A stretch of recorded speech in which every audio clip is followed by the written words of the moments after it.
Nos encontramos en una emisión más de La Náusea TV. En esta ocasión continuamos con nuestra serie de entrevistas y contamos con la presencia de Juan Carlos Hernández García. Juan Carlos, te damos la bienvenida a este espacio de La Náusea TV. Muchas gracias, mi estimado Paxián, y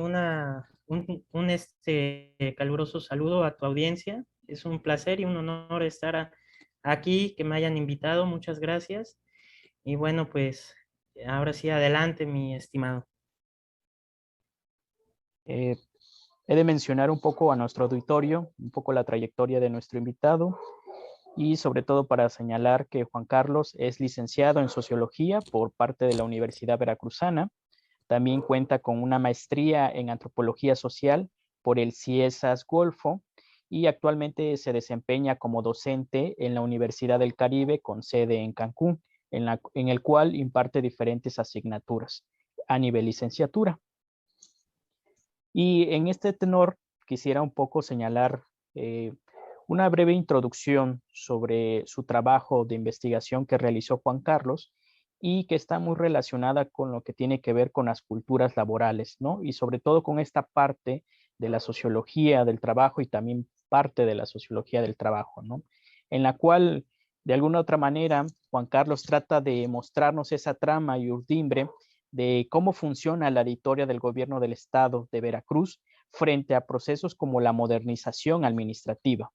Y para nuestra audiencia también hay que señalar que la editora de gobierno del estado de Veracruz es una de las dependencias que ha tenido una larga trayectoria, pero también una larga historia, ¿no? En la cual también ha sido difusora de mucho conocimiento y de sucesos muy relevantes en Veracruz, y no solamente Veracruz, sino en todo el país. Y desde su creación, pues hemos visto que han pasado diferentes trabajadores y trabajadoras que de alguna otra forma han permitido darle difusión a la cultura y sobre todo en el contexto veracruzano. Y en este mismo sentido también vemos que Juan Carlos trata de indagar y sobre todo analizar e interpretar la realidad actual de muchos de estos trabajadores de esta dependencia de gobierno y sobre todo en el contexto de cambios que se han producido con la llegada de la modernización administrativa, pero también esos procesos inacabados, esos procesos que aún continúan dentro de las instalaciones de la misma dependencia, ¿no? Y donde conjugan diferentes procesos. Y es interesante ver que de alguna u otra manera se han producido cambios en la cultura laboral, pero también en los imaginarios de muchos de estos trabajadores y que han generado también disputas, conflictos y procesos en base a los cambios en diferentes momentos, ¿no? Y en este sentido, pues vamos a darle un poco la palabra a nuestro invitado para que nos vaya un poco profundizando en lo que fue su proyecto de investigación, ¿no? Y quisiera comenzar, Juan Carlos, un poco conociendo cuáles fueron esos motivos o cuáles fueron esos intereses que te permitieron llegar a esta investigación. Claro. Bueno, pues es cierto, la editora de gobierno es una de las dependencias con más historia, digamos, en lo que es el estado de Veracruz. Se funda en 1888 en el Porfiriato. Ahora sí, como apoyo en ese tiempo para la Normal Veracruzana, que también era de reciente creación. Entonces, la editora funge como un aparato ideológico también, en donde, digamos, se fomenta el conocimiento, la cultura, ¿no?, de ese tiempo. Estamos hablando del porfiriato, ¿no? Con estas ideas positivistas de desarrollo y progreso tecnológico. Entonces, es una dependencia muy importante, ¿sí? Que hasta la fecha sigue funcionando en el estado de Veracruz. ¿Cuál es mi motivación para realizar este trabajo durante la tesis? Bueno, mi mamá fue trabajadora de esta dependencia durante más de 30 años, ¿sí? 35 años, 40 años. Entonces, pues yo después entro también a trabajar ahí en la dependencia del 2010 hasta el 2020. Otra motivación, bueno, pues ahí pasé mi niñez, ¿no? Yo conviví con los compañeros de mi mamá, iba yo a la dependencia y ahí estaba, ¿no? Aprendiendo también, incluso me agarraban a mí de aprendiz algunos compañeros de ella a manejar, a operar la máquina Cord, ¿no? Que es una imprenta, la foliadora, ¿no? Esas foliadoras antiguas que tienen como un disco arriba, o sea, máquinas muy antiguas, ¿no? Algunas de ellas. Entonces, mi niñez, pues fue divertida, ¿no? Aprendí mucho ahí en la editora. Fue mi hogar también, de lo cual me siento muy orgulloso. Y yo recuerdo, ¿no? La editora antes estaba en un edificio en el centro de la ciudad de Jalapa, en la calle de Clavijero.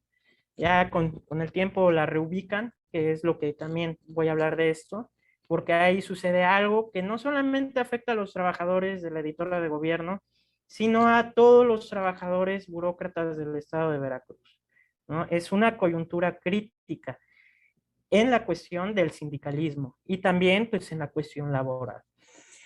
Entonces yo recuerdo que llegaba a la editora y lo primero era el golpe a los sentidos, ¿no? El oír esas máquinas tan grandes funcionar, todo el estruendo, el olor a tinta, a grasa, a madera, a metal, a papel, ¿no? Ahora sí la vista, ¿no? El ver cómo funcionaban esas grandes máquinas, ¿no? Cómo encuadernaban los libros en esos momentos, ¿no? Todavía a mano de manera muy artesanal. Todavía se hace, pero ya en menor medida, ¿no? Entonces, bueno, una de mis motivaciones al hacer este trabajo también como trabajador que fui de la editora fue la coyuntura que pasa, o más bien la crisis, ¿no? En el 2000, en el, ajá, como en el 2014, 15, que en el periodo de Javier Duarte, ¿no? Toda esta crisis orgánica que pasa en Veracruz, ¿no? Y que también a los trabajadores del gobierno los llega a impactar, sobre todo en su economía, ¿no? Yo como trabajador en esos tiempos, pues tenía yo a mi familia, acababa de nacer mi hija y me atrasaban los pagos, o nos atrasaban los pagos a todos los trabajadores de gobierno. Y yo decía, bueno, pues ¿cómo le voy a hacer para comprar los pañales, para la leche, para la manutención de mi familia, la renta? O sea, fue un periodo en verdad fuerte y pues es curioso, ¿no? También lo que pasa en ese periodo, ¿no? Porque en ese periodo, pues digamos, hay muchas manifestaciones del sector docente en Veracruz. Entonces es curioso ver también la visión que tienen los trabajadores burócratas hacia estas manifestaciones, ¿no? Hacia este sector que es el sector, digamos, educativo, ¿no? Los docentes. Entonces, bueno, entre mis motivaciones, pues entra esta cuestión de la historia personal, que también juega un papel importante en el desarrollo de mi investigación porque va a ser una de mis limitantes, ¿no? O sea, va a ser como que algo que va a tener peso durante el desarrollo del proyecto de investigación, ¿no? Entonces, más o menos son todas las motivaciones que yo tuve para realizar este trabajo de maestría. No son todas porque, digo, son muchas, ¿no? Pero son las más importantes. Así es, Juan Carlos, como lo has mencionado, yo creo que uno de los elementos que has remarcado y me parece muy interesante es esta cuestión digamos, la cuestión personal, ¿no? Digamos, este elemento que siempre va a estar muy presente a la hora de realizar muchas de estas investigaciones y sobre todo esa carga histórica que tenemos cada uno de nosotros, ¿no? Como un elemento distintivo, prácticamente como un sello, ¿no? Que nos va a permitir realizar estas investigaciones y como bien los has dicho, ¿no? El tenerlo presente, eso en algunos momentos para muchos investigadores puede ser también un limitante, ¿no? Pero vemos que aquí en este caso tu investigación parte de eso, ¿no? Reconociendo esta trayectoria personal, ¿no? Y Para un poco ir desmenuzando en qué consistió tu proyecto de investigación y sobre todo esta investigación que hasta el momento tienes, ¿cómo podríamos definir cuál fue el objeto de investigación que realizaste? Bueno, el objeto de investigación pues radica en un objetivo general que es pues analizar los cambios, digamos, culturales, ¿sí? Este proceso de modernización administrativa, ¿no? Que produce cambios tanto en la cultura como en el imaginario de los trabajadores, en este caso de la editora de gobierno, ¿no? Y cómo se está dando también actualmente pues porque surgen disputas, ¿no? ¿Cómo se dan las disputas entre los trabajadores por el hábitus, ¿no? Entonces, ese, digamos, sería el objetivo general. Por otro lado, bueno, pues es esta cuestión de hacer un estudio de caso que abre también la ventana a ver qué es lo que pasa en todas las dependencias del gobierno de Veracruz. Porque al estudiar, ahora sí, lo que pasa en la editora con los trabajadores, pues se puede saber qué pasa también con los trabajadores de las demás dependencias del aparato estatal veracruzano, ¿no? Porque hay coyunturas que no solo, como lo mencioné hace rato, no solo afectan a los trabajadores de la editora de gobierno, sino que afectan ahora sí, a toda la base trabajadora del aparato estatal veracruzano, ¿no? A todos los trabajadores burócratas. Esto tiene que ver con un bien en disputa, ¿no? El trabajo, pero no cualquier trabajo, el trabajo con plaza, ¿no? O sea, la plaza, pues obviamente es del Estado, ¿no? Pero hace años la plaza no se podía heredar. Y es a partir de un suceso, pues, fuerte que pasa en el sindicalismo burocrático, que ya a partir de eso los trabajadores pueden heredar las plazas, ¿no? O las bases.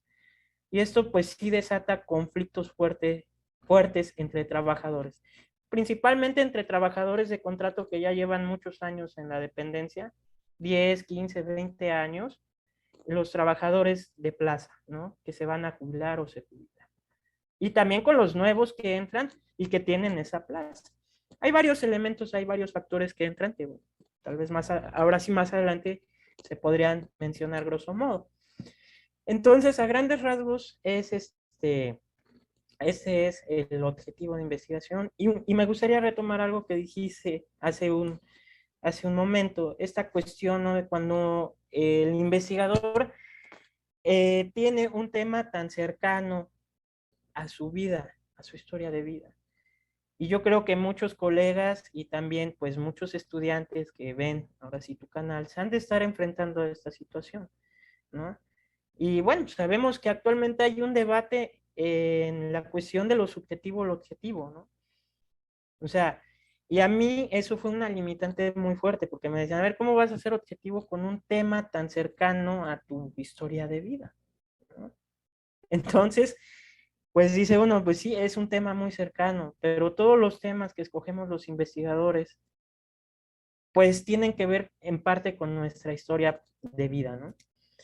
Entonces, para salvar esto, pues yo tuve que, pues, hacer uso de mi propia historia de vida, contrastarla con, digamos, con el archivo histórico, también con las entrevistas a los trabajadores, ¿no?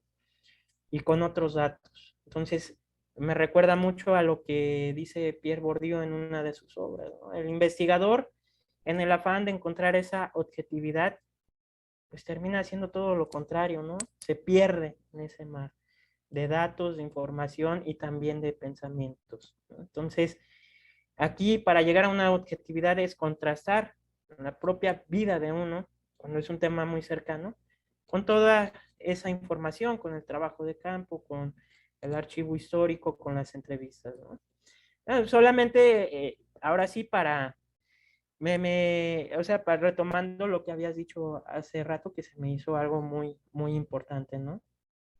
Entonces, bueno, a grosso modo es eso, Pax. Sí, Juan Carlos, y sobre todo como lo has mencionado, ¿no? Me parece que también es una fuerte discusión que aún continúa en el campo de las ciencias sociales y a pesar de que existe mucha discusión, no se ha llegado todavía a un consenso, ¿no? Y en este sentido me parece muy, muy interesante nuevamente seguir rescatando estos elementos que ya los bien has nombrado, diferentes formas de cómo poder acceder, digamos, a ese objeto de investigación, porque lo has nombrado muy certeramente, utilizaste una gama de diferentes formas para llegar a tu objetivo, ¿no? Y en este mismo tenor quisiéramos un poco conocer cuáles fueron esos hallazgos, digamos, para que permitas conocer un poco de cómo se lograron algunos objetivos en este proceso de investigación.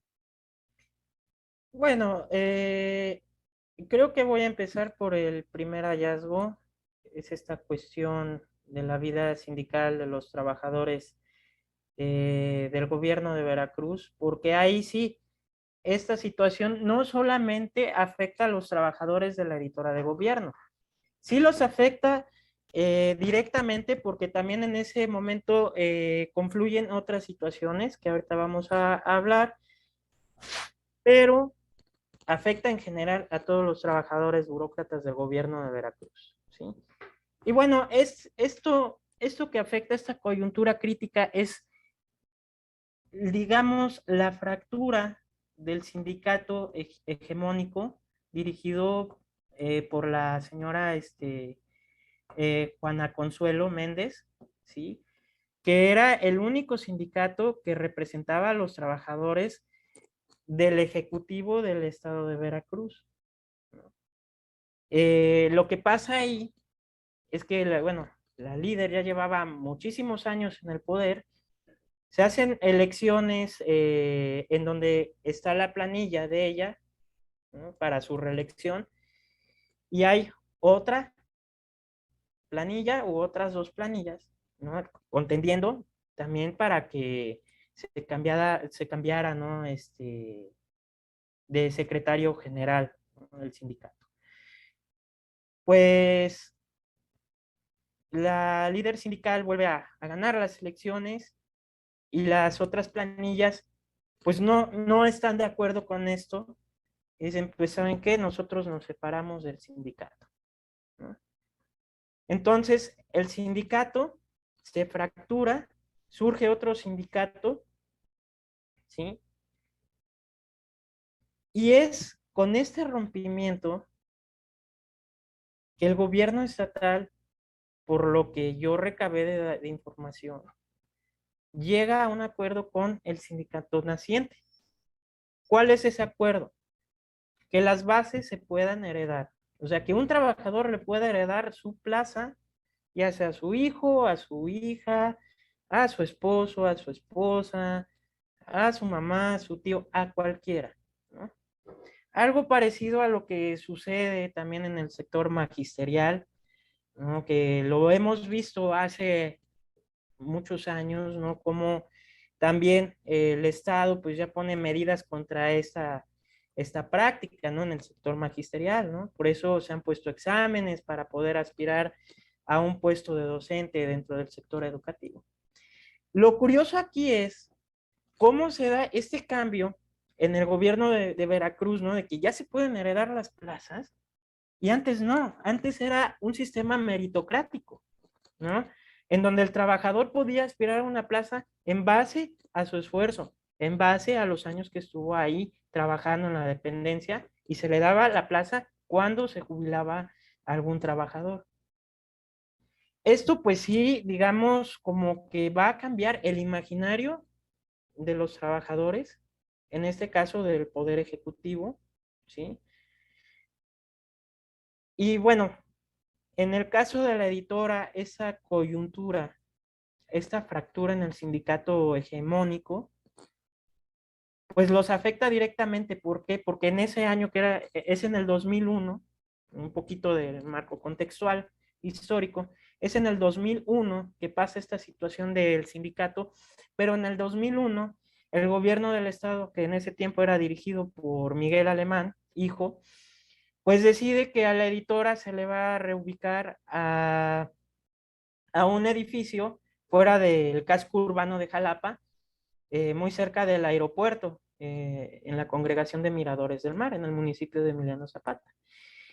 Cabe señalar que ese edificio fue construido para otras dependencias, para otra dependencia. Esa dependencia nunca se movió ahí porque los trabajadores dijeron, no, nosotros no nos movemos y nuestro sindicato va a responder. Esta dependencia creo que es Secretaría de Comunicaciones y Transportes, si no mal recuerdo, y dicen, nosotros no nos movemos, y menos afuera de la ciudad de Jalapa. Entonces, pasa esta coyuntura en el sindicato, se divide en dos sindicatos, el mayoritario y el naciente. Y los trabajadores en la editora de gobierno también quedan divididos entre estos dos sindicatos. Entonces, cuando el gobierno estatal decide que son los trabajadores del gobierno, de la editora de gobierno, los que se tenían que mudar allá, no hay una unión, ¿no?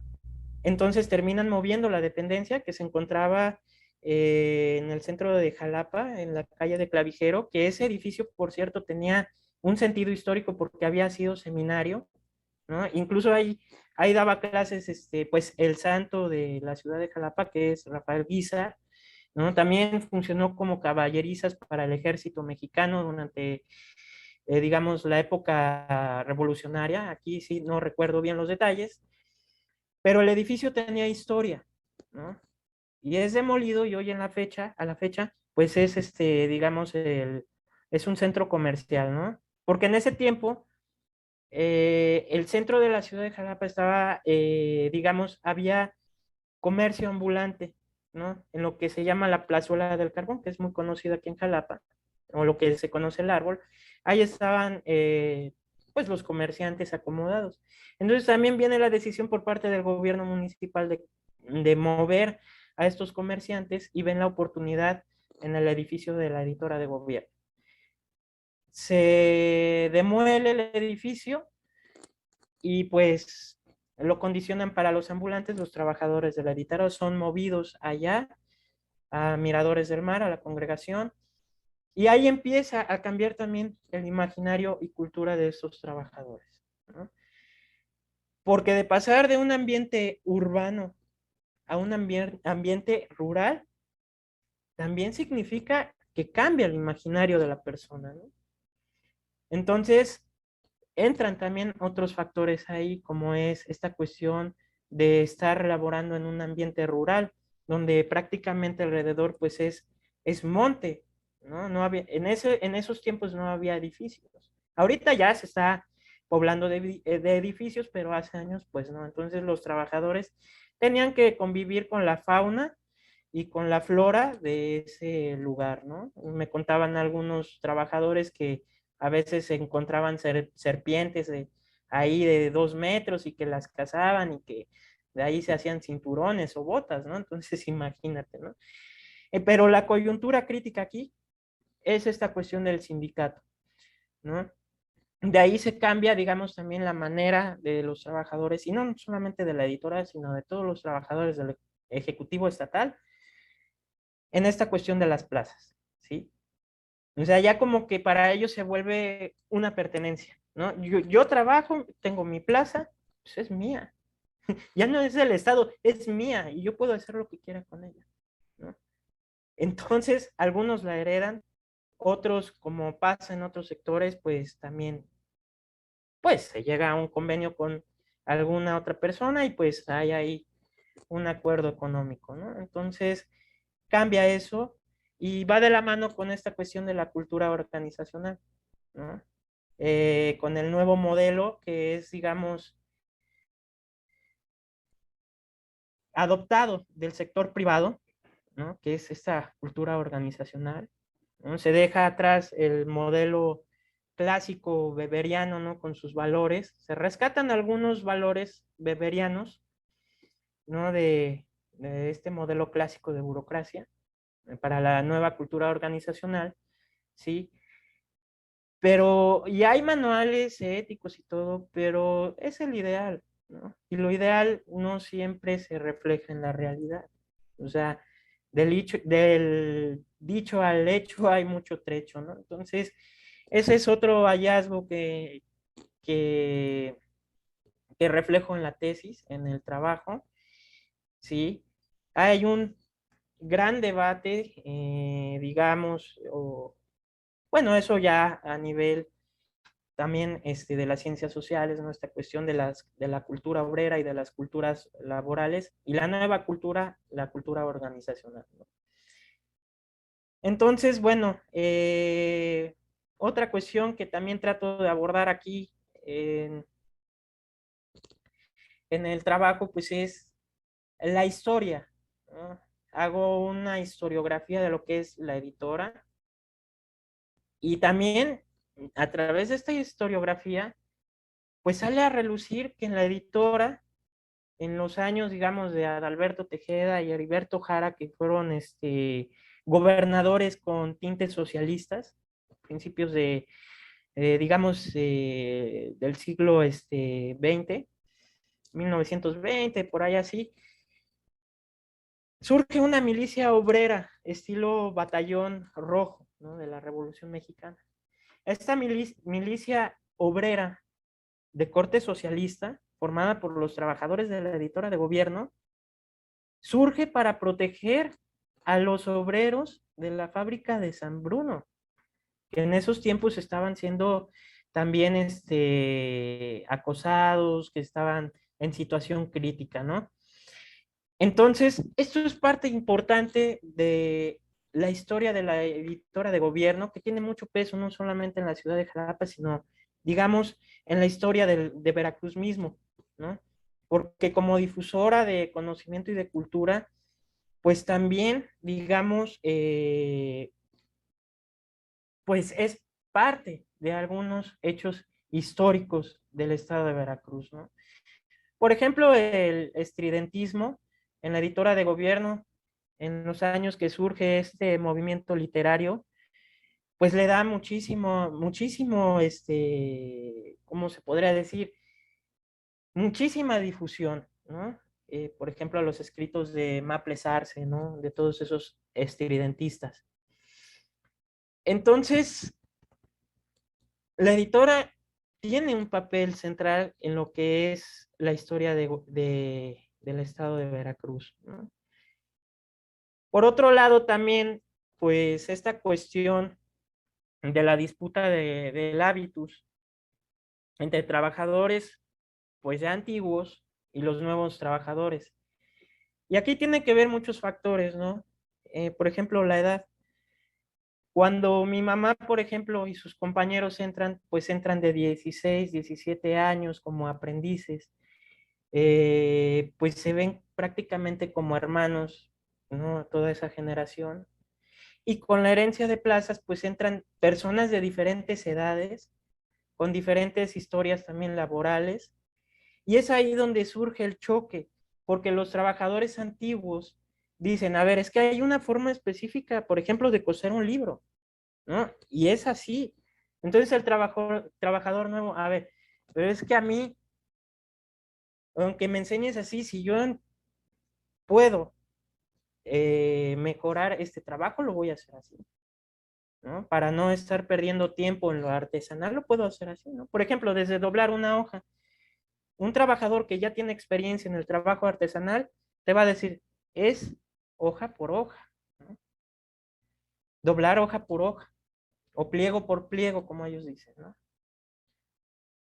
Pero el trabajador nuevo dice, no, pues solamente doblar hojas, entonces doblo 10 hojas y así, puta, me ahorro un montonal de tiempo. Y esto ha ocasionado, mi buen Pax, conflictos muy fuertes entre trabajadores.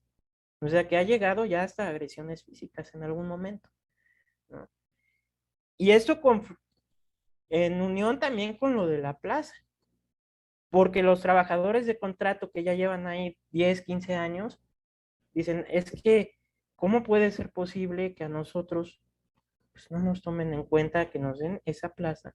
Y estas personas que pues prácticamente acaban de llegar, pues se les da la plaza, ¿no? Prácticamente sin ese esfuerzo. Entonces, es ahí un conflicto fuerte, una lucha por el hábitus, ¿no? En donde influyen también varios, digamos, factores, ¿no? Otra cuestión también, otro hallazgo que tuve ahí fue la salud de los trabajadores, ¿no? Al hacer un trabajo de tesis, pues lo de la salud como que queda relegado, ¿no? A ver, a mí me interesa, ¿no? La estructura política, la estructura económica y, digamos, la estructura religiosa. Y lo que menos piensa uno es la salud, ¿no? Entonces, en Ciesas, pues ahora sí tuve, pues, maestros que nos dieron obras muy buenas, como la de Seth Holmes, Frutas Frescas, Cuerpos Marchitos, y otras obras, en donde dije, no, pues es que también la salud tiene mucho que ver. Entonces, aquí entra también el tema de la salud. Muchos de estos trabajadores sufren enfermedades, imagínate, de diabetes, porque por este tipo de conflictos, por la presión social, por las relaciones de poder, por las tensiones que hay ahí, incluso el acoso laboral, el acoso sexual que está muy fuerte también, no solamente en esa dependencia, en la mayoría de las dependencias, ¿no? Todavía se sigue viendo esta situación, ¿no? Y creo que una de estas cuestiones de la salud es, pues, que algunos trabajadores sí llegan a enfermarse incluso de los nervios, llegan a crear psicopatologías que se somatizan en su cuerpo, ¿no? Por ejemplo, la diabetes es una, problemas cardíacos, obesidad, incluso se ha llegado a detectar ahí, imagínate, diabetes juvenil, ¿no? O sea, dices, no manches, ¿no? Otra cosa también, enfermedades psicopatológicas, ¿no? Como depresión aguda, ansiedad, paranoia, algunas otras, ¿no? Enfermedades ya también que tienen que ver con lo psicológico. Eh, otra cuestión que también encontré y que también intenté abordar de manera superficial es el género. ¿Qué pasa ahorita con la nueva política de género? Con la igualdad de género dentro de la dependencia, pero también hablando de lo que es el aparato estatal veracruzano. A través de las entrevistas vi que surgen varios fantasmas, ¿no? Como el fantasma de la prostitución. No, es que esa consiguió el trabajo porque de seguro ya tuvo algo que ver con el jefe, ¿no? También esta cuestión de la mala madre, no, pues esa, quién sabe, ¿no? O sea, varios fantasmas, incluso también ligado a esta cuestión del parentesco, ¿no? Pues es que ese canijo debió haberle dejado la base a su hijo, a su hija o a otro familiar, pero menos al esposo o a la esposa. Hay personas que han dejado ahí la base al esposo y a la esposa. Y viene un fantasma muy interesante que es esta cuestión de que de que al trabajador que le deja la base al esposo o a la esposa, le van a pintar cuernos, ¿no? También eso está muy difundido ahí, uno de esos fantasmas, ¿no? Otro hallazgo interesante es casualmente el parentesco, mi estimado Pax. La editora de gobierno es prácticamente una red familiar entre trabajadores. O sea, o sea, llegué a formar una línea como de 10, 12 familias que tienen lazos ahí. O sea, que son hermanos, que son sobrinos, que son compadres o que en línea directa, ¿no? También, consanguínea. Y a este respecto también viene esta cuestión del linaje. Es más o menos lo que mencionaba. Cuando alguien hereda la plaza, dice, tengo que heredársela a mi hijo o a mi hija, ¿por qué? Porque es mi directo en sangre, ¿no? O sea, como en las tribus africanas, ¿no? Que está el líder tribal y pues, ¿quién va a sucederlo? Obviamente el hijo primogénito, ¿no? En este aspecto de la base también entra esta cuestión, ¿no? del parentesco, ¿no? De lo consanguíneo. Otra cuestión es el compadrazgo, ¿no? Surgió ahí, salió a relucir que ha habido problemas entre compadres por esta cuestión también de la plaza, ¿no? Y problemas fuertes, ¿no? Ahora sí, cosas en verdad muy interesantes, digamos que esos serían los principales hallazgos que yo encuentro en la editora. Uno muy interesante es pues esta cuestión de la cultura organizacional, ¿no? Esta cuestión de la cultura organizacional. ¿Por qué? Como ya lo había mencionado, se cambia de modelo burocrático del clásico, donde están los valores weberianos, por un nuevo modelo que tiene que ver con esta cuestión de la cultura organizacional venida del sector privado, de las empresas privadas, ¿no? Y esto se da en el periodo del 2016-2019, ¿no? Cuando entra el PAN, ¿no?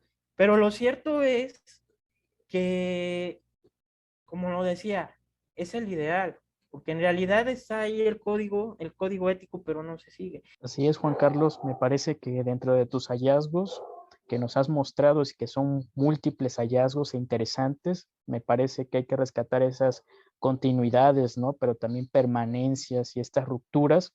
Y bien lo has señalado, también estas crisis, ¿no? Que de alguna otra manera han marcado esta trayectoria, no solamente de esta dependencia, sino bien es cierto, esto también nos puede ser un indicativo de cómo se encuentran muchas de otras de las instituciones en todo el estado, ¿no? Porque son múltiples, ¿no? Y desafortunadamente no tenemos caso por caso, pero a través de tu investigación nos estás mostrando estos matices, ¿no? Particulares de esta dependencia, ¿no?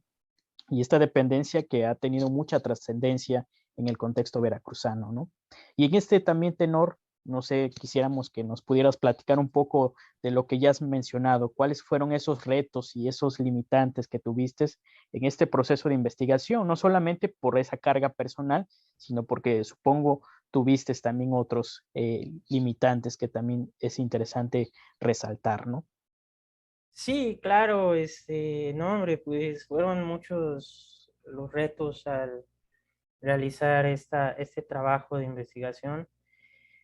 Creo que uno de ellos tiene que ver con lo que pasa dentro de nuestro campo, que son las ciencias sociales, y aquí me refiero a la sociología y a la antropología. Es esta cuestión del tema laboral. Hubo un momento en la historia de las ciencias sociales aquí en México donde el tema laboral tenía un papel fundamental, ¿sí? Pero, y salieron muy buenas investigaciones, por ejemplo, de la UAM Iztapalapa con el doctor Enrique de la Garza, que por cierto en paz descanse. Salieron muy buenas investigaciones también de Novelo, de varios teóricos desde la sociología y desde la antropología en el tema de lo laboral y de la cultura obrera mexicana. Pero poco a poco esto fue cambiando y hoy las investigaciones sobre lo laboral han ido en decrecimiento. Para las ciencias sociales, hoy en día el tema de lo laboral es algo, no sé, como incómodo, espinoso, como que ya no se le ha tomado tanto peso, ¿no? Incluso a mí en algún momento, pues así se me dijo así, pero pues ¿qué vas a estudiar de una dependencia de gobierno? ¿Cómo vas a hacer tu trabajo de campo ahí? O este tema del sindicalismo, pues ya es algo árido, o sea, ya está más que investigado. Hombre, o sea, yo dije, pues ¿cómo? Ahora sí que lo laboral es uno de los temas más importantes que hay dentro de las ciencias sociales. Y siento que no se le está tomando la debida importancia, ¿no? Entonces, yo creo que aquí ya es algo de la propia academia en ciencias sociales, ¿no? Aquí en México, ¿no? Entonces, de tener, digamos, un papel relevante, por ejemplo, en lo que son la década de los 70, 80, creo que desde los 60 hasta los 80, eh, principios también de los 90, el tema de lo laboral, hoy sí como que está en un segundo plano, si no es que en un tercer plano, ¿no? Pero lo cierto es que lo laboral a todos los mexicanos nos está afectando muchísimo, ¿no? Y por ejemplo, esta cuestión del sindicalismo con la entrada del neoliberalismo aquí en México ha sufrido bastantes cambios y hasta la fecha.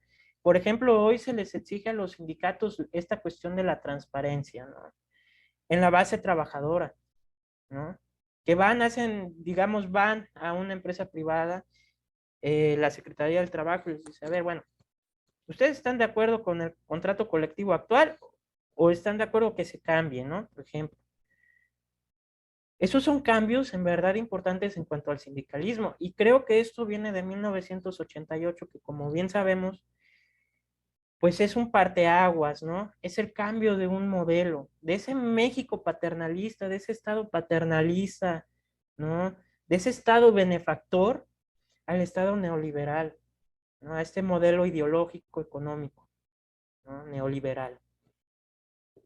Y cabe aquí recordar, por ejemplo, lo que pasa con el líder del sindicato petrolero, ¿no? Que es encarcelado, La Quina, ¿no? De ahí empieza a cambiar la vida sindical en México y hoy podemos ver cambios en realidad muy importantes. Por ejemplo, la democratización sindical, que lo podemos ver con esta cuestión de la editora, bueno, no de la editora, sino del sindicato que representa a los trabajadores del Poder Ejecutivo de Veracruz. A partir de 2001 surge la democratización para ellos. ¿Cómo? Con la creación, en primera, de un sindicato minoritario, pero se empieza a dividir ese sindicato minoritario en otros. Ahorita actualmente hay como 10 sindicatos que representan al Poder Ejecutivo del aparato estatal veracruzano. Entonces, esa fue una de las limitantes, ¿no? Como que el poco interés, digamos, sobre el tema de lo laboral, ¿no? Así como que pues ha de ser aburrido investigar o ir a hacer trabajo de campo en una dependencia.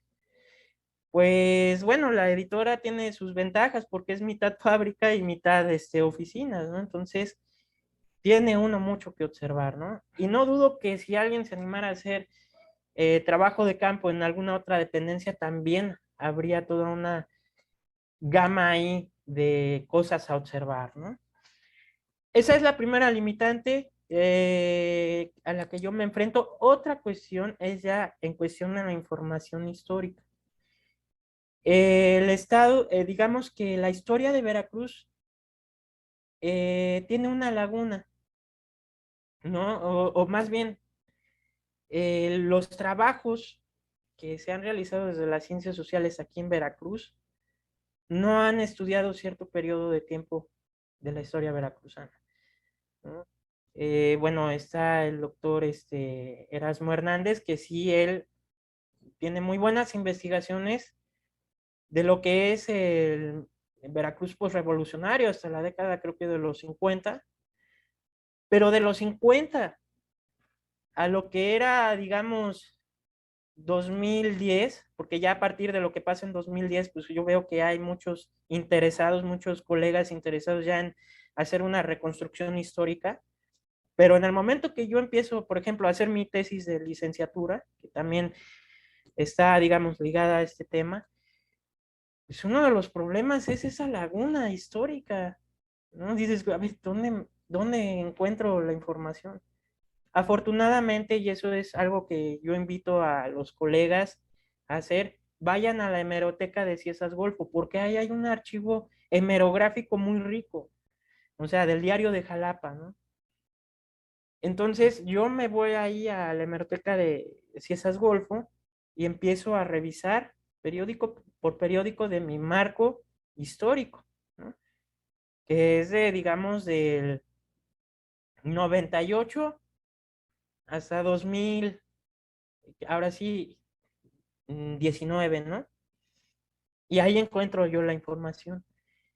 Obviamente es una limitante porque te llevas 3, 4 meses ahí revisando, ahora sí, periódico por periódico, ahora sí, sacarle copias, tomarle foto y luego analizar esa información, ¿no? Esa fue una de las limitantes, ¿no? Esta cuestión de la laguna histórica que hay en cuanto a, ahora sí, a lo que pasó en Veracruz en determinado periodo de tiempo.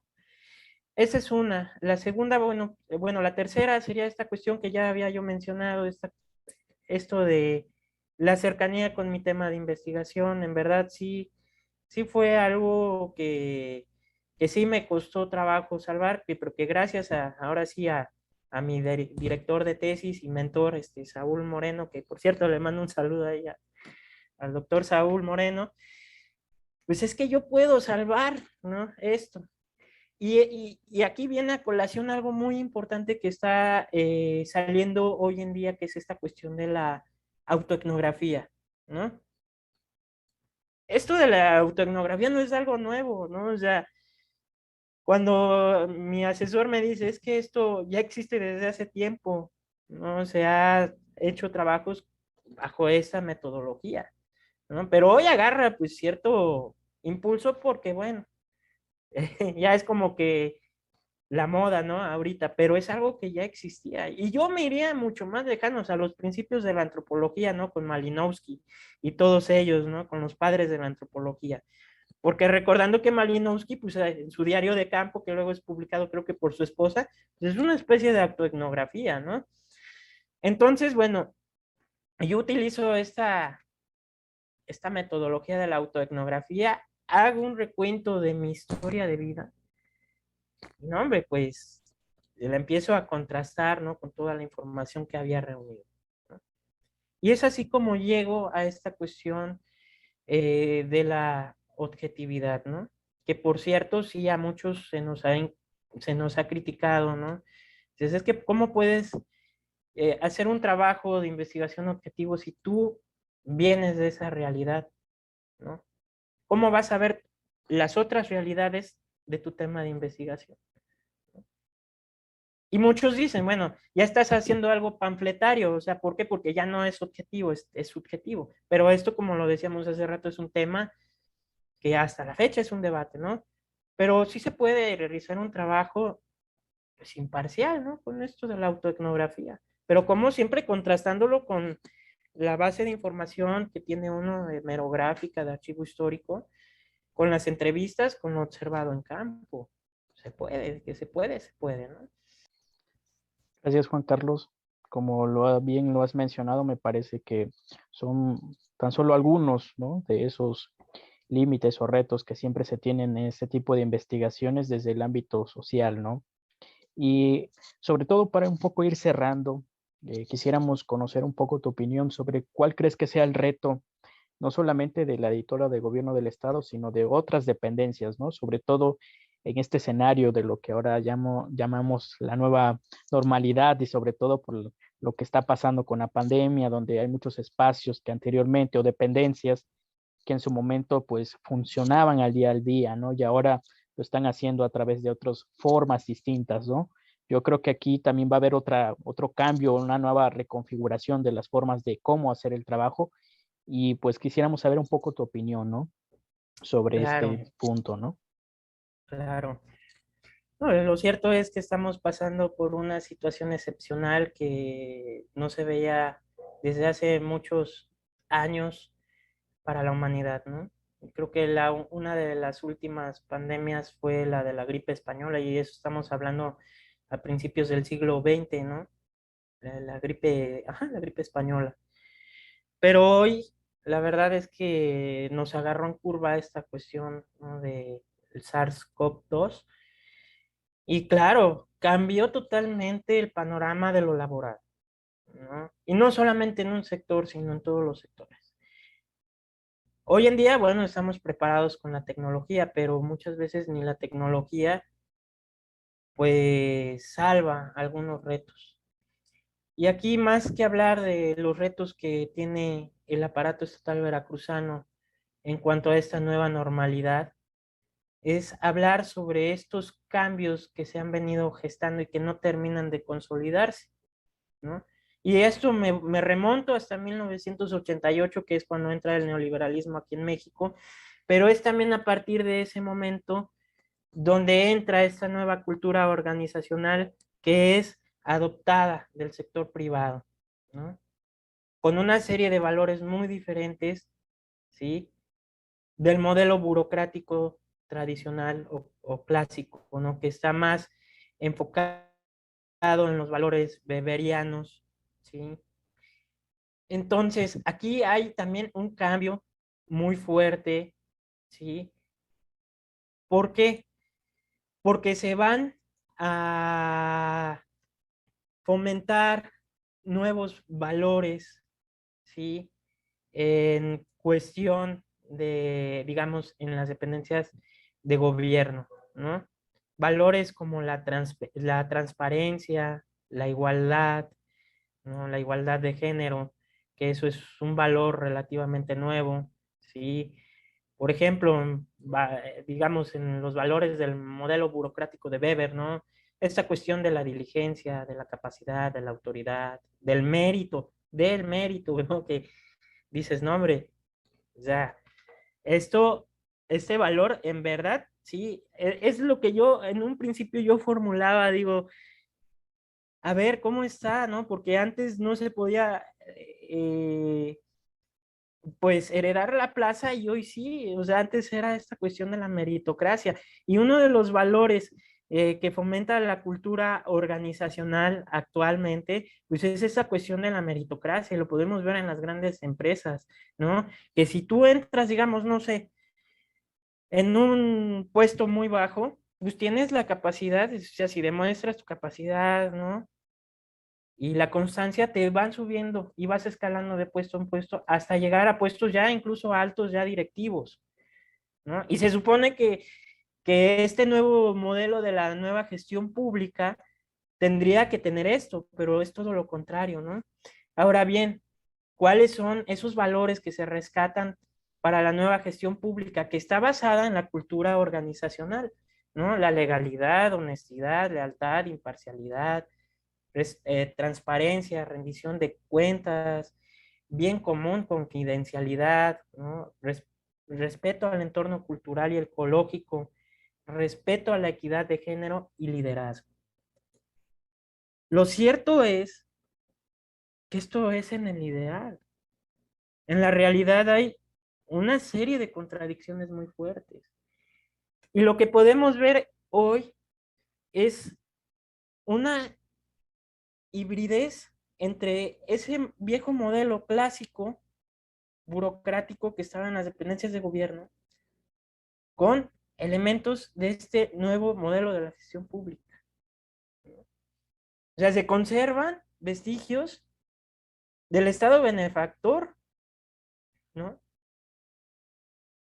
Y vestigios, por ejemplo, me refiero, y esto va muy ligado al imaginario de los trabajadores, ellos tenían muy marcado que los gobernadores de hace años, el Estado de hace muchos años los llevaba de excursiones, les hacía rifas, fiestas, bueno, eran elementos del Estado benefactor, ¿no? Paternalista, ¿no? Y se quedaron con eso. Hoy los gobernadores no nos dan nada. Bueno, porque es algo que tiene que ver con este nuevo modelo de la gestión pública, que por cierto tiene muy enfatizada esta cuestión de la austeridad, ¿no? Bueno, un poco para ir cerrando esta plática, pues nos has mostrado este proceso muy interesante, no solamente el de la modernización administrativa, ¿no? Que está produciendo y continúa produciendo todavía esos procesos inacabados, por un lado, en el ámbito de la cultura laboral, estos imaginarios que también los has marcado muy bien de estos trabajadores y trabajadoras, pero también esos procesos que están totalmente y continúan en disputa, ¿no? Sobre todo a la hora de poder acceder a ese recurso, ¿no? Que es el trabajo, ¿no?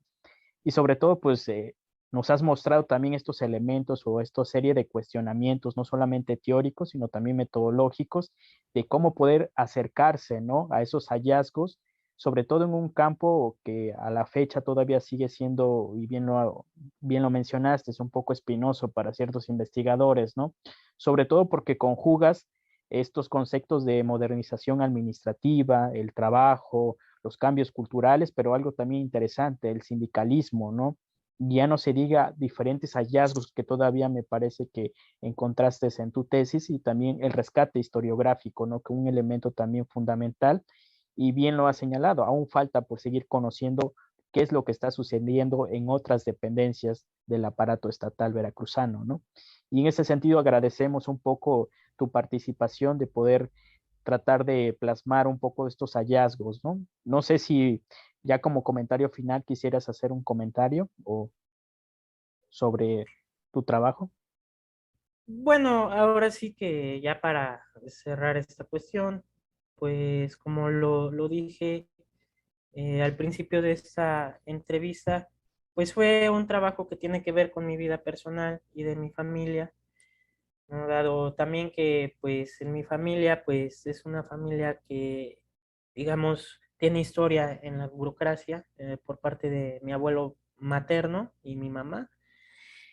Y pues por otro lado, pues sí, enfatizar que la modernización administrativa pues es, digamos que contiene aspectos tecnológicos, en cuestión también de lo laboral, ideológico, en el imaginario, ¿sí? Y pues incluso en lo económico, ¿no? Entonces, creo que esta cuestión de la modernización administrativa es un tema bastante interesante, ¿sí? Y que viene también de esta cultura organizacional propia de las empresas privadas o del sector privado, ¿no? Y que pues ahora sí por el cambio de modelo económico e ideológico, ¿no? Del Estado benefactor al Estado neoliberal, pues se vienen a dar estos cambios, estas coyunturas. Y lo que pasa actualmente con el sindicalismo burocrático, específicamente del Poder Ejecutivo, pues es bastante interesante.